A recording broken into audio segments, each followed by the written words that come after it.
Wait. Before we start, just want to make sure we're clear here. While this podcast talks about sobriety, mental health, and addiction, it is not meant to replace professional medical advice. Welcome to Sisters in Sobriety. I'm Kathleen. And I'm Sonia. And we're ex-sisters-in-law, brought together in marriage and bonded through our sobriety journey. Join us as we talk sobriety, addiction, and everything in between. You're in for quite a ride. And our Substack is buzzing with amazing content, from creative mocktail recipes to insightful courses and reflective exercises. There is something for everyone. Don't miss out. It's a great way to add some extra joy and depth to your journey. Check it out. Welcome to Sisters in Sobriety. Today we are thrilled to welcome Arlina Allen. Arlina is the host of the One Day at a Time Recovery podcast. She is the founder of Sober Life School and the author of the 12-Step Guide for Skeptics. She's been sober for 3 decades and has helped countless people find a way into recovery that actually makes sense for them. Welcome, Arlina. Thank you so much for having me.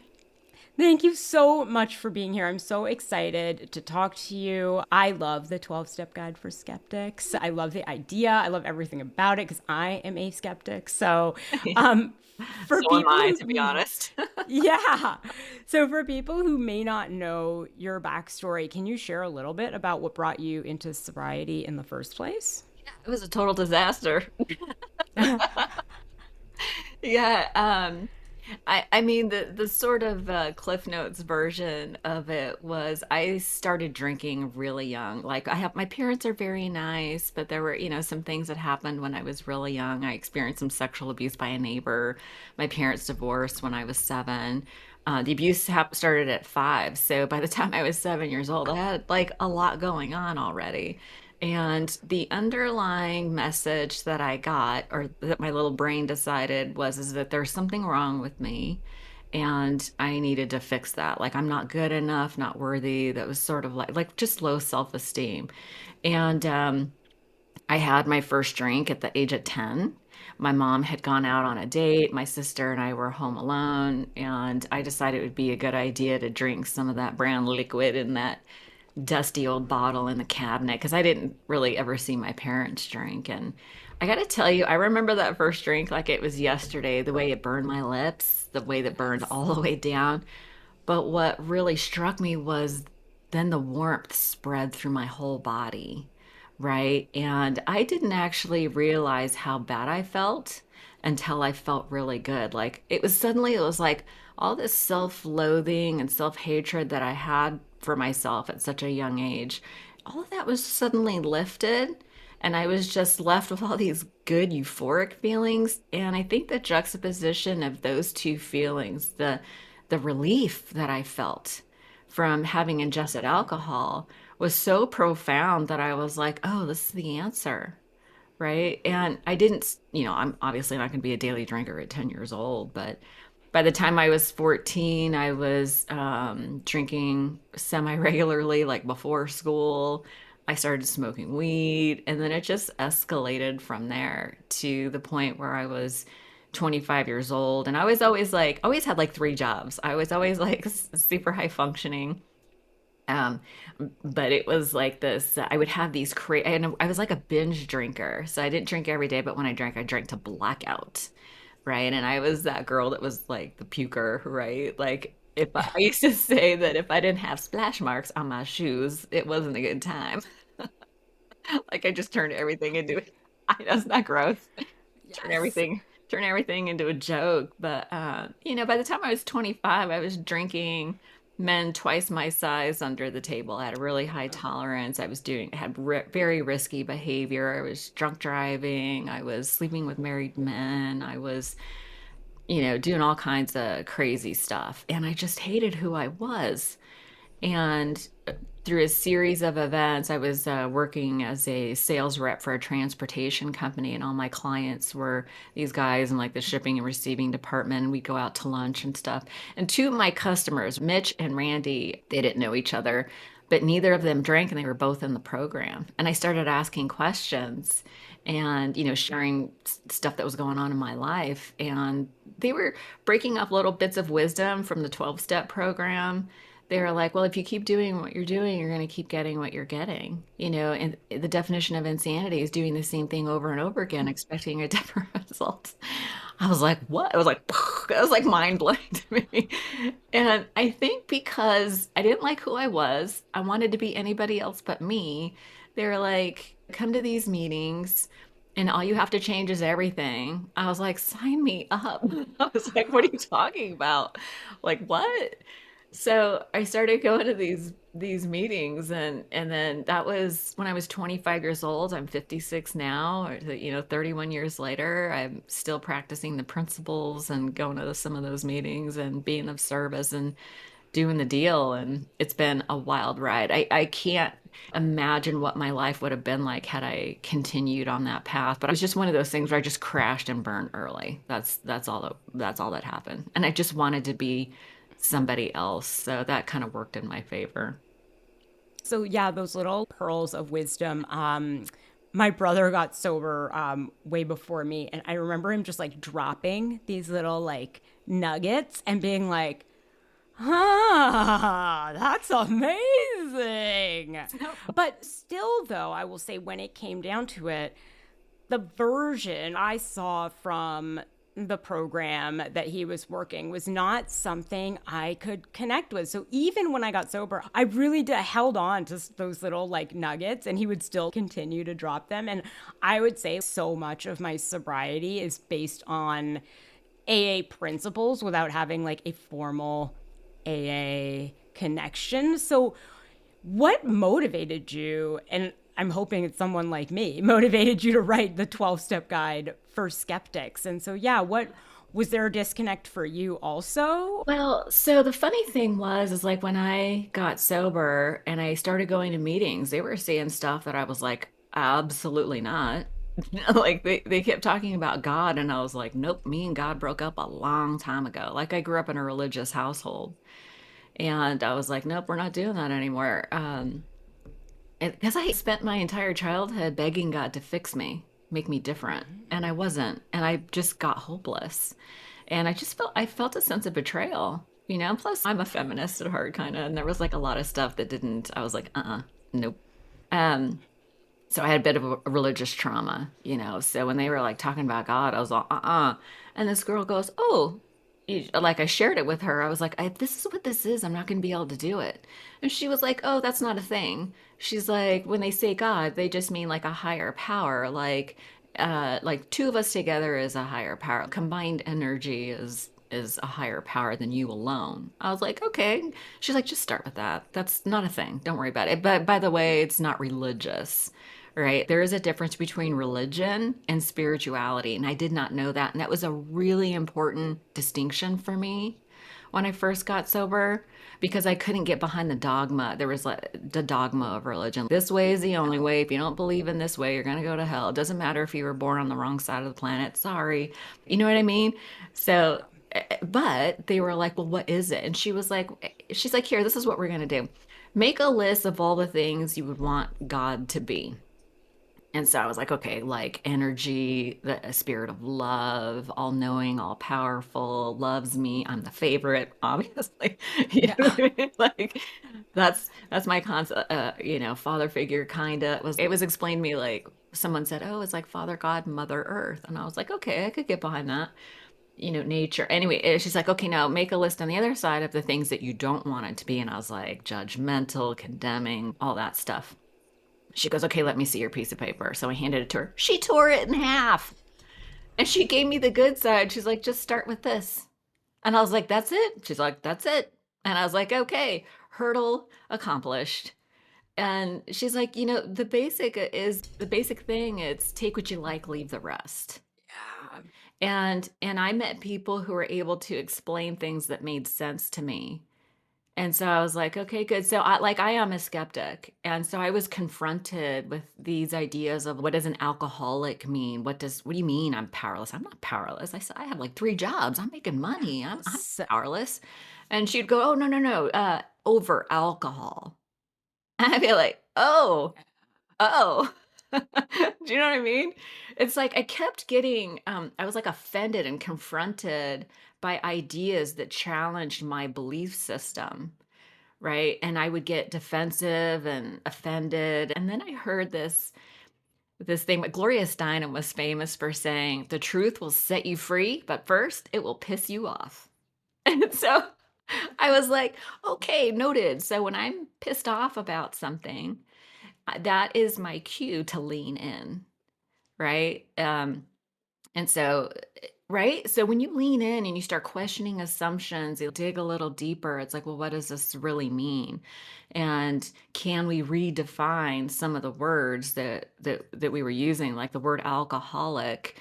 Oh, what does that mean? A lot of people are like, oh, it's shamey. I don't want to use a shameful label. And I was like, what are you talking about? Like, an alcoholic is in the rooms of 12-step recovery. It means that someone who was willing to be honest, open-minded, and willing, somebody who's practicing the principles of honesty, integrity, courage. It's like, what's bad about that? Like, these are people who have stood at the abyss and found the courage to ask for help. That is the definition of a badass to me.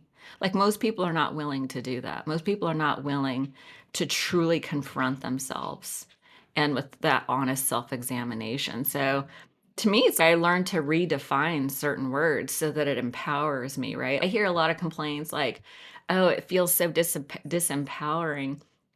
And at the surface level, I totally get it. But with a little bit of context and perspective, it's like, oh, it's the opposite of that. It's actually super empowering. So there was little shifts like, and in the book, I talk about, what meetings and the program are two separate things. Meetings are where you go get other people's ideas of, how they think about the steps. But the program is actually doing the homework, the writing exercises of the steps. That's the program. And so people go to meetings and they get offended or they don't like it or for whatever reason. And they go to one meeting and they're like, nope, not for me. And it's like, did you know that there's like 10 different kinds of meetings? Speaker meetings, women's meetings, big book meetings, 12 step, 12 and 12 meetings. There's all kinds of meetings. And so if you don't like that one, you could just go to a different one. And it's like going to the gym and being like, oh, I don't like the treadmill, so it's not for me. Right? Like, it's so Yeah, you're right. I embrace the term alcoholic. That is not that common anymore, though, for people to embrace it, especially when we have like sober curious. And now it's like, don't say addict, say person who is suffering with substance use disorder. And so, but I agree with you that when I take the label back for myself, it feels different. If I was walking down the street and someone's like, hey, you're an alcoholic, like I'd be like, fuck off. You know what I I'd mean? be like, hey, because they're probably my Yeah. people. Yeah. I'd be like, hey. But yeah, so about the labels, how do you feel? I feel like more and more people are pushing away the alcoholic label and saying, yeah, that it's stigmatized. We need to move off it. How do you feel about like sober curious? How do you feel about like the other kind of labels that are popping up? I love all the labels. Me too. I love all the labels. I even love alcoholic, because those are the people that are embracing that are people that are going to 12 step because it's like, oh God, I finally have like a diagnosis. Now I can identify what it is that's wrong with me. It's like, whew. So I'm just all about let's just meet people where they're at. Right. If you want to say you have a substance use disorder, perfect. If you want to say you're sober Yeah. curious, perfect. If you want to say it's all good, it doesn't matter. Like that is not what's important. What's Yeah. important is you've identified part of your personality, part of your identity, which is really tied to, we were going to talk about the default mode network and we can talk about what that is. Yeah. But it's very closely tied to identity. So I had an identity of being like this party girl. I had this image of who I thought I was, right? I was fun, I was crazy, I'm fun to be around. And then I got sober and I was like, uh-oh. Who am I gonna be now? Right? I'm gonna be boring. But that's just not who I am, right? So I had to reshape my identity and redefine what the word alcoholic meant so that it was empowering and something that I could embrace. So that's just what worked for me. In the rooms of 12 step, people really embrace that label. And people outside of the rooms do not. And I've seen both of those work. So that's all that matters. And when I say work, I mean that eventually we're able to stop drinking and live happy, productive, thriving lives. That's what I mean by like it doesn't matter what you use, it works. I mean, I 100% agree. I love all the labels. Yeah. I do. I think whatever works. So one thing about the program or about is that you like there is a really strong stance for abstinence. Oh, So it's if you all about are, abstinence. it's all about It's abstinence. And so all if like you, it's not that is yeah. not a gray area. It's all about abstinence. Yeah, and so it is not a place for the sober curious necessarily to go. How do you look at this, the all or nothing? For me, it works, right? Because I'm an all or nothing addict. Yeah. Like if I tested out having a glass of wine with dinner tomorrow night, like next week, I would be at a strip club doing shots. You know what I mean? And so I would play my tape forward Yeah. and I know where it ends up. But for those people that are in more of that gray area, how can AA or can AA work for them? Well, so the goal of AA is to help you stop drinking. And you work the steps. So if we separate the two, right? If we say like AA and then Yeah. we talk about the 12 steps. Yeah, yeah. No, I have worked those steps many, many, many times. It's like second nature to me, so I kind of do them all, like all the steps all the time, kind of a thing. I meant more like, can you work them being sober curious? I mean, you can. Like, there's no rule that you can't. Like, the thing is there are no rules, but Yeah. AA is geared towards abstinence because for people like me, I can't moderate. Like, I tried moderation, it did not work for me. I tried moderation for 2 years Me and too. I couldn't do it. And I was a pretty emotionally low bottom drunk. Like I didn't lose everything, but I hated myself. I was contemplating suicide in my darkest moments. I wasn't going to be able to do that forever. I couldn't live in that painful space forever. So for me, I finally was desperate enough and willing enough to be like, I have got to stop and I need help. And so AA is good for that kind of person where they're like, but if you want to moderate and go to meetings and learn the wisdom, learn the practices that help people stay so practices like prayer, meditation, journaling, community service, all that stuff. You could do it. It's drinking is frowned upon there, so that's probably not the best place for you. I know there's other places like She Recovers for women that they're more tolerant of moderation, but AA is really all about abstinence, right? So, and for Yeah. people like me, that I needed hard boundaries. I really needed. I don't do well with gray areas. Yeah. And so speaking of us, who will have a drink today and then next week be probably in like a jail cell, like you said, and I did too, I identified so strongly with that person that I was when I was drinking. And so the identity shift was so profound. So when we talk about the default mode network, can you explain it in simple terms and then how it kind of relates to that personal transformation? Yeah, so interesting because I really didn't know anything about neuroscience until like the last 10 years, probably, maybe even less. Yeah, probably about the last 10 years. I started really getting curious about neuroscience. And I came across this idea of the default mode network. And it's really all it is, it's your brain's operating system, right? And in practical terms, we make decisions emotionally and justify logically. Right. And so, what are these feelings? Where are they coming from? Well, your subconscious mind, that's what holds all of your beliefs about yourself and the world. Those are all established by the time you're about 8 years old. And if you think about it, it's like, oh, the first time I heard that, I was like, oh, I would never let an 8-year-old make decisions, like major decisions about myself and the world because they don't have context and perspective, right? And what happens is like when you're young, you're growing up, you go to mom, you're like all excited and happy to share something, and she turns around, snaps, and yells at you, and you walk away hurt. It's like, oh, I did something wrong. I'm bad. It's like we made up a story. right? And that's what happens when you're young is we make up stories explaining the world. And those become our beliefs, and those are all subconscious. So, like me, I had really low self esteem. I didn't think I was good enough, smart enough. I didn't deserve attention and nurturing. I had a very strong belief that I was on my own. Like, no one's coming to help. I have to figure it out. And so that was part of my default. Like, I come back to like a default. And you can think of it like you can exercise every day for a year and be in great shape, but if you stop exercising, your body goes back to factory setting. Mhm. So, like our Yeah. emotions are like that too. So, I do lots of work, prayer, meditation, journaling, exercise. I do all this stuff to take care of my physical, mental, spiritual health, right? But if I stop doing that, I go back to default, which is not good enough, low self-esteem. And then I make decision when I'm making decisions from that place, I always lose. I always come out short, right? I don't feel good about myself. So I need a coping strategy like alcohol, shopping, men, whatever, right? To deal with the distress that I have. And so in sobriety, when you take away the alcohol, there's a couple of things that's happening to rewire your brain and reshape your default mode network.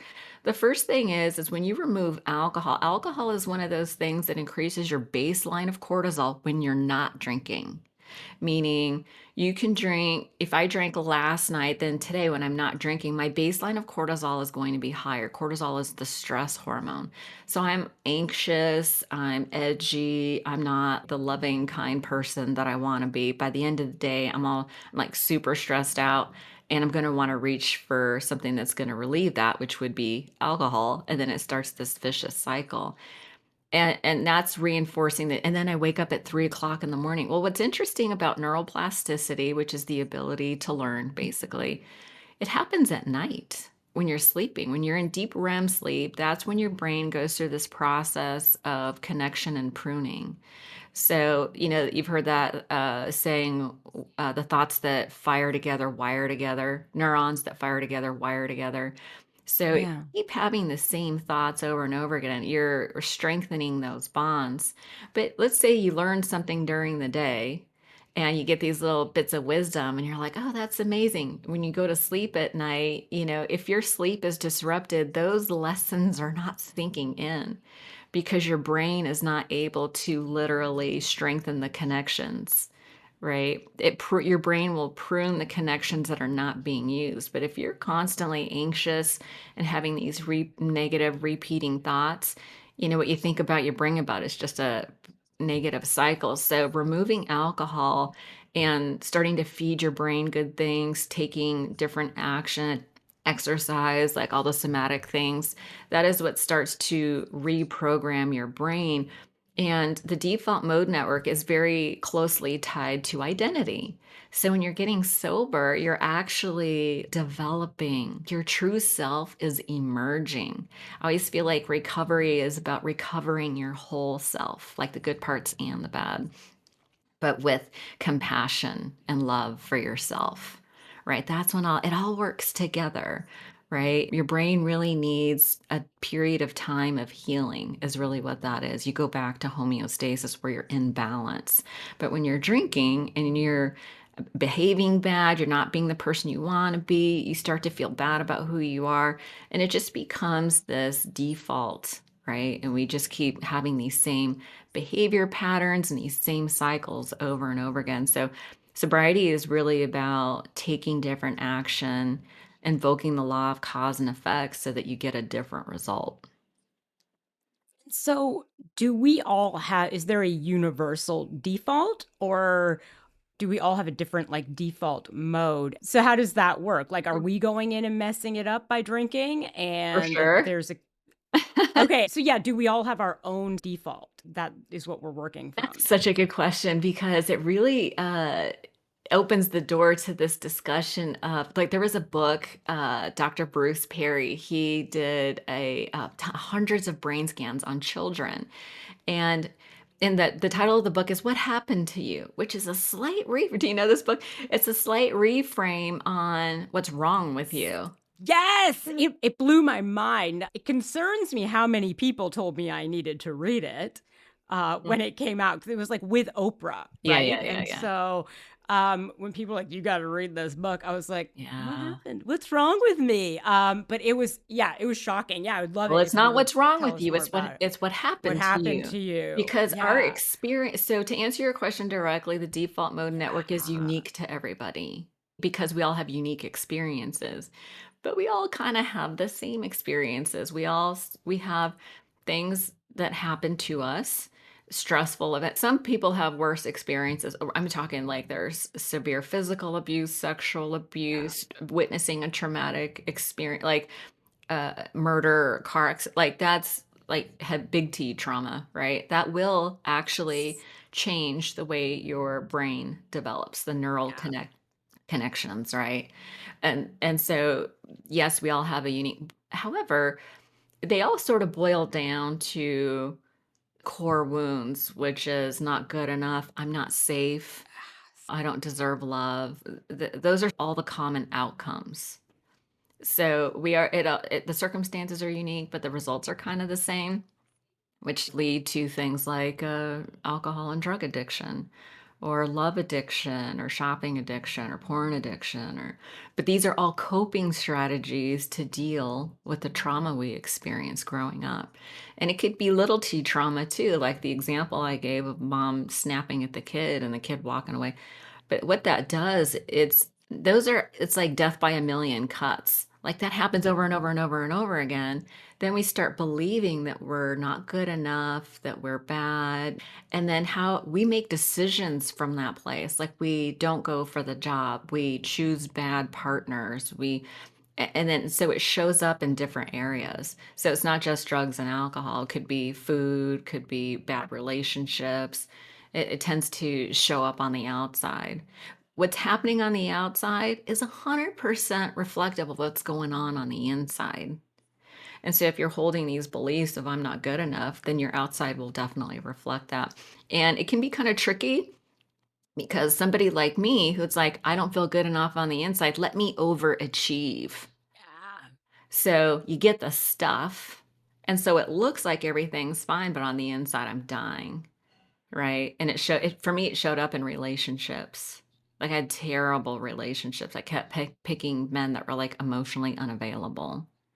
Right. Because I couldn't be confronted with true intimacy because I hated who I was. Like, God forbid a man show up and be like, okay, I'm willing to see you and hear you. And I'm like, don't look at me. Like, I just couldn't deal. Right. So I had some stuff, but it showed up in relationships. And that's really common for overachievers. They can kick ass at work, but the relationships are in shambles. My mind is blown a little bit. I've never put that together with the like what happened to you with that default. Yeah. And then yeah, and then the result of it. And so I think what's interesting, right, about the what happened to you is they're saying the things that most significant things happen before 3 years old, right? So it's like we're not even aware sometimes why maybe the default is Yeah. the way it is. But so when it came to you, if one of the ways that it showed up for you was in relationships and not wanting to be seen or being able to be intimate in a certain way, how did you fix it? Well, when I got sober, I was, so this is kind of funny. Like I'm a rule breaker, right? They say don't get into a relationship in your first year of Yeah. sobriety. Well, my husband and I have been together for 31 years. I've also been sober for 31 years. So we started dating when I was about 5 months sober, but we were practicing the principles of the program.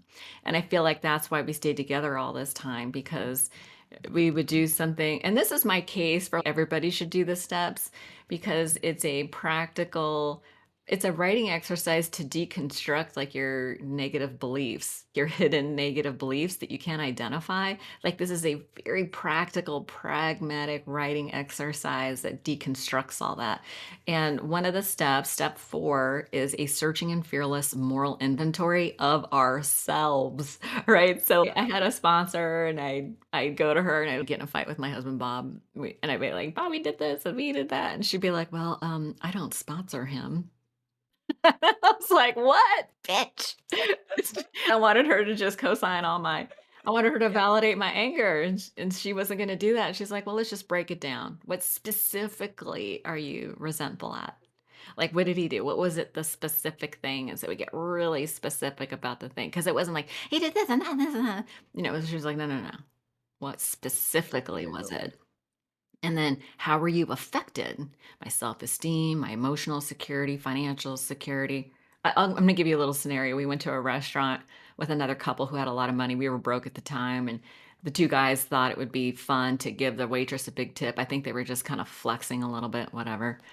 And I had such sensitivity around money. That's always been a really big core issue for me. We were saving for a wedding, and I was so pissed. And I don't remember what I said, but knowing me, I made everybody uncomfortable at the table.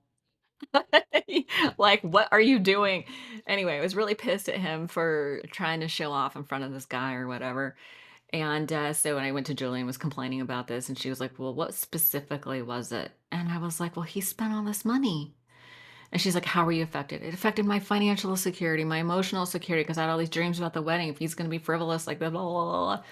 And she's okay, what was your part in it? I was like, I don't have a part in it. I wasn't the one that spent the money. She's like, well, you do have a part. Were you prideful? Is like your way the only way to get this done? Were you fearful? Did you act out of fear? Did you say did you say something to make everybody uncomfortable? And I was like, oh. And it's sort of like that awkward moment where you realize you're the asshole. I was like, oh, Ah, shoot. shit. Right. Ah, damn it. So I got clear about what my part was. I was in fear. I said things I shouldn't have said. I made everybody uncomfortable. So I was like, uh-oh.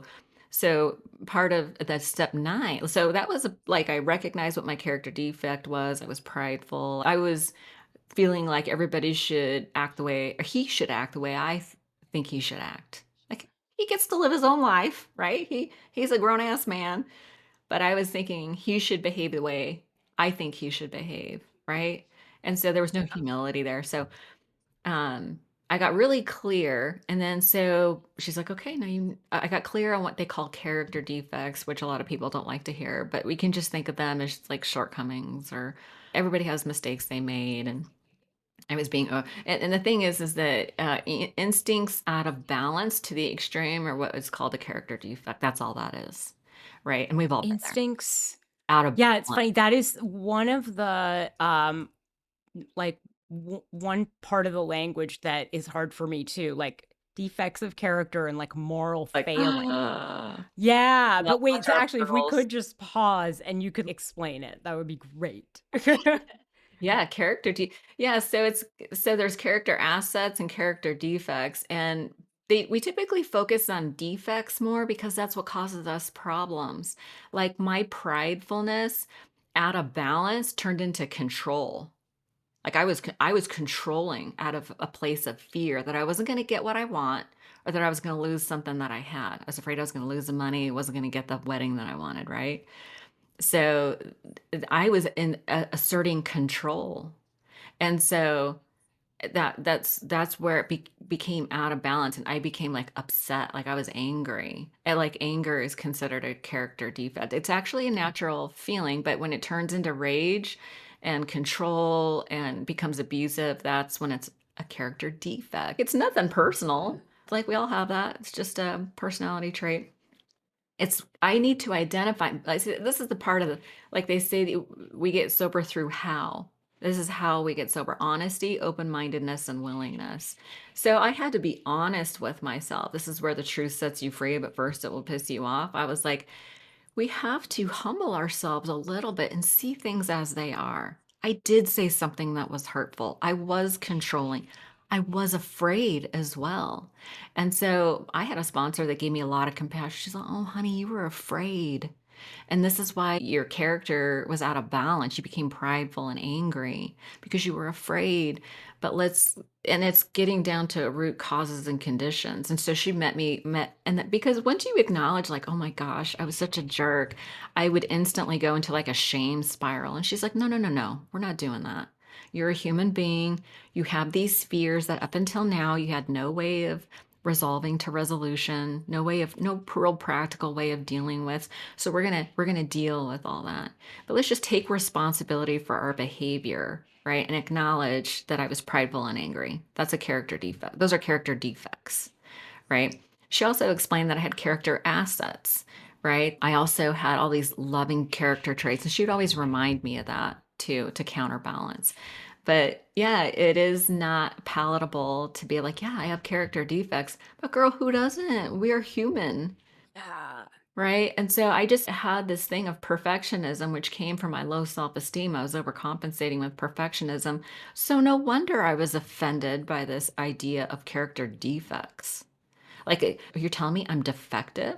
Well, kinda. Like, I'm behaving in ways that I don't want to behave. What else? You can call it whatever you want, but it's not good. And I don't like it. And I don't want to be like that. I want my true, authentic, loving self to come out.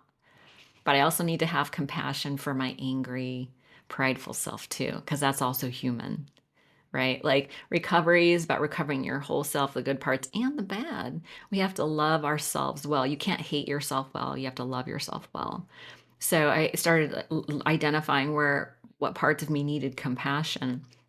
And those were the character defect parts. But once I was able to take responsibility for my behavior, which meant that I would go to Bobby at the time, I would go to him and say, oh my gosh, I worked with Julie, I did my step work, and I realized how my behavior came from, I was fearful, I was controlling. I am so sorry for how I made you feel. I apologize for embarrassing you. What can I do to make it right? And by the way, if you don't have an answer at this very second, because you haven't had a chance to process this, you can come back to me later and let me know. Right. Yeah. And he, by the way, he does all the same thing with his guys, right? He's practicing the principles. He's got a sponsor and he's doing the same thing. And so that's how we've had a happy marriage for 31 years. I mean, we've had some rocky times. That's life, right? We've had some really tough times, to be honest. But we've been able to work it out because we had this process of accepting personal responsibility. My happiness is my responsibility. It's not his job. Do you know what I mean? Do. Yeah. Yeah. We talked a little bit about perfectionism. Do you ever, and I know I do a little bit, do you ever burn out on recovery? Oh my God. Uh, Like there are days where it's just like I just want to be in a blanket, like watching Netflix, like eating ice cream. Like I don't want to do mm, recovery today. I love Like I don't want to journal. I Yeah. absolutely give myself permission to check out. And I check out in ways that are not as harmful to me anymore. Yes. Right? I love me some TikTok. I love to, I took all the other apps off my phone, but that was my ride or die. Actually, what's funny is I go extreme. I'm extreme in this department. I like to have the TV on. Sometimes I have my laptop in my lap and my phone in my hand. I will be online shopping and watching Instagram reels. That's my like recipe to Yeah, get out but of burnout. that is like a red flag for me. Like I know I've identified what my red flags are, and it's like, okay, well, after I'm done with my 8 hours of scrolling and resting and burning out, what is going on with me? What? Because I Yeah. tend to be like a workaholic. That's something that's part of my Yeah. default, right? So left unchecked, I will just work myself endlessly. I forget that I have needs. I forget that I have boundaries. And we think of boundaries a lot of times as we set boundaries, we teach people how to treat us, which is like relationship management, which is really appropriate. I forget that I need to set boundaries with myself. I need to have a hard stop on the end of my day. Otherwise, I'll work till midnight, and I'll burn out. And I burn out on my burnout typically shows up in the areas of codependency, like overgiving. I will do service like nobody's business. I have a podcast. I'm a coach. I do all this stuff. I give, I give, I give, I give. I consume content with the intention of this is going to help my clients. It's going to help others. It's going to, you know what I mean? So I totally overgive and I burn out. And I burned out over the summer. I put together this big course and I launched it and it did not go well. And I was devastated. Yeah. I was devastated. I worked so I was getting up at 4:30 in the morning. I hired a business coach. I hired a website. Like I did all this stuff. I was so excited, put my heart and soul, and it crashed and burned. And I was so devastated, but I had not been taking care of myself all along the way. So I had no, so I was like, you know what? We're going to do self-care summer. And I did have clients. I kept doing the podcast, but I didn't do anything else. And I was like, okay, I'm going to do all the self-care stuff. I had a spreadsheet. I mean, so insane. I was like, I'm going to do two-way prayer journaling. I'm going to do morning pages journaling. I'm going to do meditation twice a day. I'm going to work out. I'm stretching. I'm whatever. So I had like all this stuff that I was going to do. And I realized I was creating another project. Yes. I can hear it already. Yeah, it's easy. I have so many tools now. I could easily spend all day doing quote unquote self care. But all that is doing is reinforcing the idea that I'm not okay. That's all that's doing. And so I've decided to put a boundary around that. It's like, okay, you get a half an hour, do some journaling, meditate, a half an hour, and then go about your day. And so instead of I'm a figure it out kind of girl, that's my default. So I've dropped down to my heart and be like, okay, trying to turn my will and my life over to the care of God. That's step 3, as I understand God. Like, so now I'm trying to be, now it's finding fun fall. So now I'm sort of operating at this place of being fully present in the moment. I ask for guidance from the universe, God, whatever. It's like, what would you have me do today?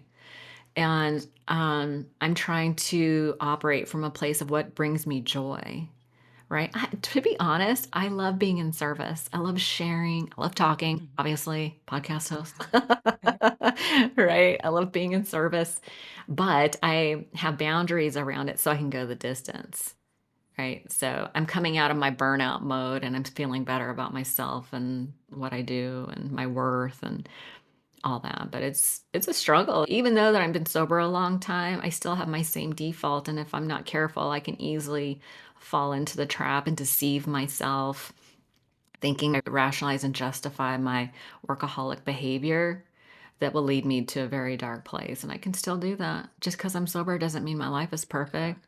But I do have community. My husband's a good person, like a sounding board for me. He'd be like, "Hey, have you eaten today? Have you taken a break? Maybe you should put a backstop on your day. Like maybe log off at 6, 5 or 6 or whatever." So I have people in my life who'll be like, "Hey, what's going on with you?" You know what I mean? I was So just going to ask you, what are the signs that for you that you're heading towards burnout? Is it sleep? Is it nutrition? What are those signs that you are starting to get more attuned to that it's like, okay, wait, I think I'm sliding yeah, into it's this? such a subtle tick, right? It's just like these, and that's why we don't notice it because it's subtle. Mhm. Right. But for me, it's like working too much. I start getting resentful. It's my thinking. It's like my thinking starts to get negative.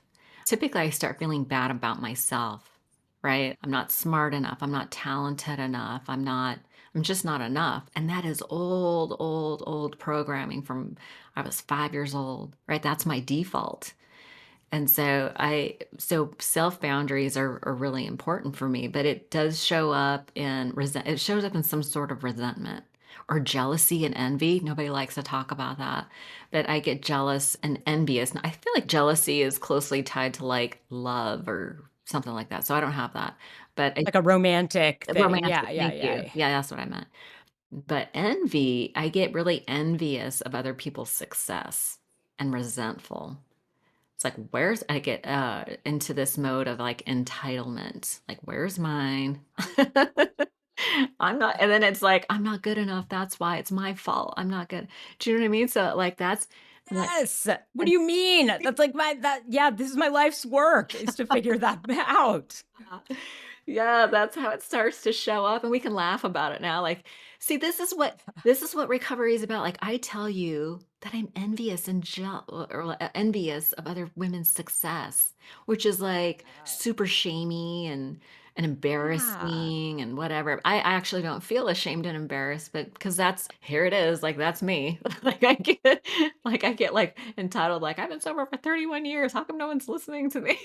Like that's like what goes on in my head. And then I Literally did this yesterday because oh, I'm writing my memoir of the last few years, nice. and That's I'm hard. writing it. It's hard, Hard. and I'm starting to hate it. I'm Yeah. on the second or third draft, right? And so I know it, and I really liked it when I finished it. And I'm working with an editor, and I see other people's memoirs come out, and I'm like, hmm, Yeah. well, mine's never gonna get published because mine sucks, and I Yeah. suck. And so literally did this yesterday afternoon. Like, Yeah. yeah, and it See, is hard to admit. Yeah. this is the beautiful thing about connecting with somebody else who gets you. Like in my mind, I'm like, I'm the only one that thinks this way. I'm a piece of shit, blah, blah, blah. And then I tell you, and you're like, yeah, me too. And I like you, right? Like immediately we were like super chatty. I was Yes. like, oh, I like her. Well, I'm not going to judge you for feeling that way, right? Mhm. And so there's this idea of that other people are just mirrors. You can't love or hate something about somebody else unless it's something you love or hate about yourself. I kind of shorten it down to if you spot it, you got it, right? Because Yes. we can't recognize something unless we possess it, right? But those are typically character traits that we like bury, and like I don't like people who are condescending, so I tend to overcompensate and just try to be super gracious and loving and accepting. But there is a part of me that's super judgy, right? I don't like that part. Yeah. Really condescending. No. I do not like that. I don't like her, but I have to love her because she's trying to Yes. protect me in some way. So Yes. it's a total 180 of my instinct, right? But this is the beautiful thing is this is how I grow. This is how I continue to work with my default is I share what's really going on with me. I'm honest, open-minded, willing. And then I receive some love and support and validation, right? And then I don't feel so bad. There's something about siphoning off the crazy that helps Yeah. me, keep I makes me keep going, right? That's what I need. I need to be able Yeah. to keep going and not get Yeah. caught up in entitlement. I heard this yesterday. I was watching Elizabeth Gilbert's book launch is going on. She was on my podcast. I got to yeah, got to have dinner with her at this event and invited her on my podcast, and she came. So I love her. I love her. And she was talking. I heard this book is crazy. Yeah, but Oh, yeah. I mean, it gets into some really interesting I'll stuff, wait. I I'm just think. waiting for my Audible Yeah. credit to renew. Yeah, yeah, yeah. Yeah, I listened to her last one actually too on Audibles. Okay, I do have a question because I struggle with this like crazy, which is, and since I got sober more, because before I could run at like million miles an hour and not feel that sort of burnout, or I would just kind of like crash with a bottle of wine and then like wake up the next day. So, Yeah. how do you help your clients and yourself when they say like, I really want to do big things, but I don't want to burn out or sacrifice my health or relationships? How do you resolve that tension? Yeah, it's so interesting because when we think of recovering and doing these practices, we think of adding things on when really Yeah. it's more about taking things away, right? So, people like us, we're just like doing too much. And so it's like, okay, let's look at the calendar. People oftentimes when I work with somebody, I'll be like, what are your values? What are your goals? We list all those out. And then it's like, okay, let's look at your calendar. Does your calendar reflect what you just told me? Right? Do you know what I mean? If you're working all hours, is family really important? Like, how often are you sacrificing family time or time with your friends? Are you putting your own needs aside? Are you working out, taking time to meal plan or whatever? Do you know what I mean? It's like what, and so a lot of times it's like, okay, maybe we need to do a time audit. Maybe we need for a week or two to do a time audit where you're tracking, how are you actually spending your time? There's this idea in some of the 12-step programs about time drunkenness. Like people check out on social media, they waste time just doing whatever, right? And so that is actually time that could be spent working towards your goals. So what we're talking about is taking away things so that you have the energy to accomplish what is actually important to you. And it's like when you do a time audit, we look at your calendar. It's like, well, so we talk about priorities, but the word was actually intended to be singular. So what is your priority, right? And if you're getting sober, sobriety has to be the priority. That has to come first before anything, which means that we do all the self-care stuff first. Whereas if you're in workaholic mode and ambition mode, self-care is typically last. So it's about flipping it. And if we can shift our perspective of if we do this, then we will actually reach our goals faster. That's easier to get on board with, right? But it's so easy to dismiss. It's 10 minutes of meditation. Is that really going to do anything? 10 minutes of journaling. Is that really going to do anything? Like it's so easy to dismiss. And I have this fun little analogy when it comes to doing stuff like that in the morning. So if you can imagine waking up with a pitcher, no lid, just a pitcher full of red Kool-Aid, it's full. If you don't pour that out, then if someone bumps into you and that Kool-Aid spills, it's red, it stains, it's sticky, it's hard to clean up. That's kind of like the practices of prayer, meditation, journaling, exercise in the morning. That's like pouring it out so that when you walk through your life and you're not like bumping into people, you're not creating a big mess. Like if I don't do my self-care in the morning, I'm edgy. I have a sharp tongue, I'm quick-witted. I will say some shit I regret. Do you know what I mean? Yeah, yeah. I will say something that I regret. So I have done that. And words are like toothpaste, once they come out of the tube, there is no putting it back. Once you spill that Kool-Aid, that stuff stains. So when you take the time to pour it out in the morning, you can go out through your day. So if someone does bump into you, it's not gonna, it's not gonna spill out everywhere. And I forget that sometimes, and I pay the price. And in the terms of something painful happens, and I go, oh, that's right. I remember, oh, that's right. I didn't take care of myself.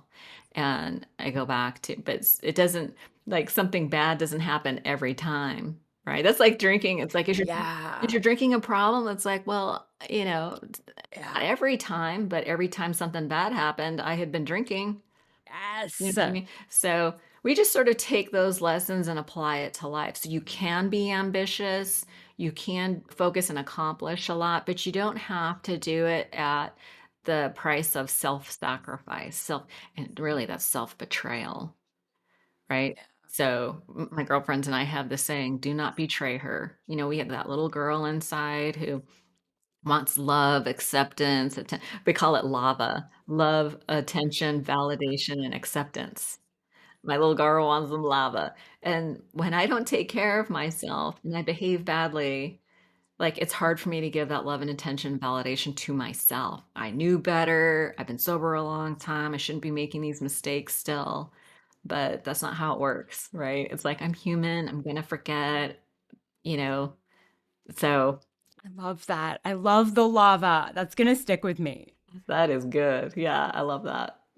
Yeah. So, Arlina, what is next for you? I know you talked a little bit about the courses. What is going on? What is new and exciting? Well, I'm sort of in this phase. I actually don't know. Like, I'm in this phase of being really open and just kind of surrendering to the universe. I'm trying to follow this inner compass that I have, and my compass is the direction points in the direction of love. Like, what is going to bring me joy? There are these ideas of like I feel like I should do certain things, right? But those things don't typically bring me joy. Like I will work myself to death, That's not working for me. So I'm trying something new where I'm like, what brings me joy? What's fun? What is in alignment with who I want to be or what, my higher power wants me to be? I'm allowing my authentic self to emerge and I'm doing some fun things. Like my mom died a few years ago, and after she died, I needed a new hobby. I started making soap. It's just like art therapy kind of. Yeah. And pretty soon, I'm like, listen, I'm obsessive about everything. So I had hundreds of bars of soap and I was like, I need to get rid of all this stuff. So I started selling it on a Shopify account. So but that's like my fun. Like I like to Yeah. do things like I'm a workaholic, right? So now I'm just channeling it into something that brings me joy, something that's fun and lighthearted. It's like really doesn't have a purpose. Like it's not a Yeah. money-making adventure. It's just for fun. I love doing it. So I'm still working, but I'm also allowing myself to do things that I think are fun and things that bring me joy. So I'm really focused on how can I cultivate more joy in my life because that is not my default. My default Yeah. is grind it out, hustle, figure it Yeah. out, all that is my default. But I'm 56 years old. It's like, maybe I should start thinking about enjoying my life sometimes. Yeah, I'm going through the same thing. I'm doing stuff with epoxy resins. I'm making trinket Oh boxes. my God. They're really cute. I'm gonna have like 50 trinket boxes that each trinket box is gonna need its own trinket box to be in. But no, but I get that, right? It's channeling something that I never got to do really when I was younger. I feel like it wasn't, I don't know. It's really nice. I'm also going on a true crime cruise on Thursday. Really? There's like 4 true crime podcasts, and they are hosting a cruise Oh to the my. Dominican. And so I'm doing that. Just something I would never have done, but it's about cultivating joy, and not everything has to have a purpose. You know what's so funny is this is a really common thing. People get sober and they're like, "Oh my God, my life is over. I'm never going to have any fun." And I was like, "Oh, that's not Oh true. Like no. we have so much fun." So on my website, I have a free guide. It's like how to have sober fun. And it's just Yes. this list of a bazillion things that you can do to experiment. Like, what is fun? And it's so funny. It's like, okay, you just make a commitment to try one new thing every month. What if you found one thing every 6 months? That means twice a year you found a new hobby that you didn't think you would ever. It's like you don't really know until you try. It's like run the experiment. That's something that I learned in 12 step. And because I'm a skeptic, it's like people would present information and I'm like, you don't have, I had someone tell me, you don't have to believe them. Run the experiment for yourself, have your own experience, So, and then decide. Right. That's why yeah. I love 12 step. It's all about take what you like and leave the rest, but it's all we need Yeah. practical experience. And so when it comes to having fun, it's like we have to try some weird, like go line dancing, go to a car show, So, go to a craft fair, walk around in Hobby Lobby for an hour. I remember yeah. walking around Hobby Lobby with my mom. She goes, I don't know how anybody can be bored. That was her thing. Not be bored at a Michael's or a Yeah. Hobby Lobby. 'Cause you know It's what I mean? like Like, full. yeah, so, I tried exercise. I've tried so much weird shit. I can't. Oh, I've tried so much weird shit. Yeah. Like I can't. I tried bonsai trimming. Ooh. I've tried pasta making classes. I have tried the weirdest shit. I've Yeah. taken a class for everything. Oh my gosh. Yeah. I love all that Yeah. stuff. Yeah, we need to experiment and have a little fun in our lives because if you're sort of in the mode of like, I have to figure it out, then it's all about, and oh, I have to heal myself and we're on this track. It's just kind of reinforcing that we're not okay the way we are. It's like, you know what, honey? Yes. You know what, honey? Put it down. Just put it down for a minute. Yeah. Talk about recovery Yeah. burnout. It's like, you know what? It's too much. Yes. It's too much. Yeah. Oh, Arlina, thank you so much for coming on. This was amazing. And I know the listeners are going to love it. Yeah, I've had so much fun talking to you. You're gonna have to come on my podcast. We're just gonna have to keep I the conversation know. going. For sure. But Thank you. And thank you all for listening to Sisters in Sobriety. And we will see you next week. This was Sisters in Sobriety. Thank you for listening and being with us today. If you want to learn more about sobriety and meet your community, find us at sistersinsobriety.substack.com. Are you a sister in sobriety? Then reach out on social media. We'd love to hear from you. If you're feeling generous, leave us 5 stars and a review and follow us wherever you listen. You'll never miss an episode. Until next time.